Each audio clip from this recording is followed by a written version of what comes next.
गली में कुत्ते बहुत है, मीटर उखाड़ कर गली के बाहर लगवा लो। उदयपुर में बिजली विभाग के एक मीटर रीडर का बताया जा रहा है ये जवाब अब चर्चा में है। लेकिन अब सवाल कई सारे ऐसे आ रहे हैं कि ऐसी नौबत क्यों आई। गागरियावास के संतोष नगर में एक गली नंबर 5 में करीब 30 परिवार पिछले 2 महीने से अपने बिजली बिल का इंतजार कर रहे थे। लोगों का कहना है कि पूरे इलाके में बिजली का जो बिल होता है वो बांट दिया गया, लेकिन उनकी गली में बिल नहीं पहुंचा।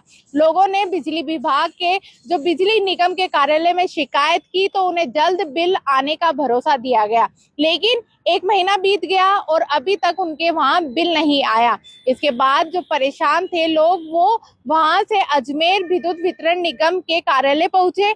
यहाँ उनको ऐसा जवाब मिलता है कि वो खुद सोचने लग जाते हैं कि आखिर ऐसा क्या हो सकता है। आखिर उन्होंने मीटर रीडर से पूछा कि आखिर 2 महीने से बिल क्यों नहीं आया, तो आरोप है कि रीडर ने कहा गली में कुत्ते बहुत हैं, इसलिए वह मीटर की रीडिंग लेने वहां नहीं पहुंच सकते।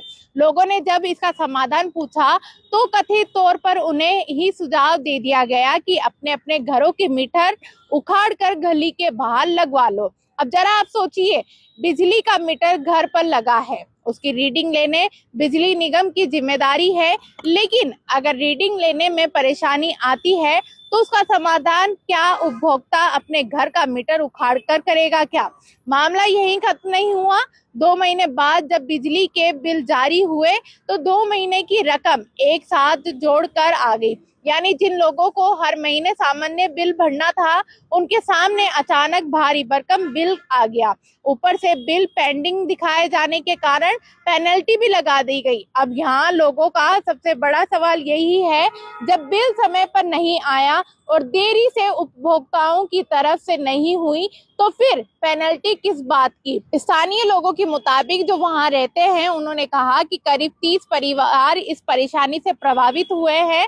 उनका कहना है कि उन्हें बिना किसी गलती के 2 महीने का बिल और पेनल्टी एक साथ भरनी पड़ी है।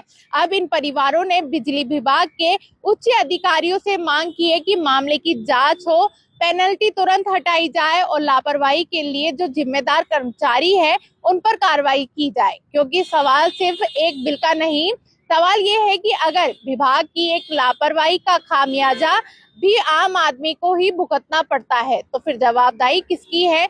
आपको क्या लगता है कि इसके अंदर कौन जिम्मेदार है और किसकी वजह से ऐसा हुआ है? आप अपनी राय हमें कमेंट में जरूर दीजिए। ऐसी तमाम खबरों के लिए आप देखते रहिए द खटक।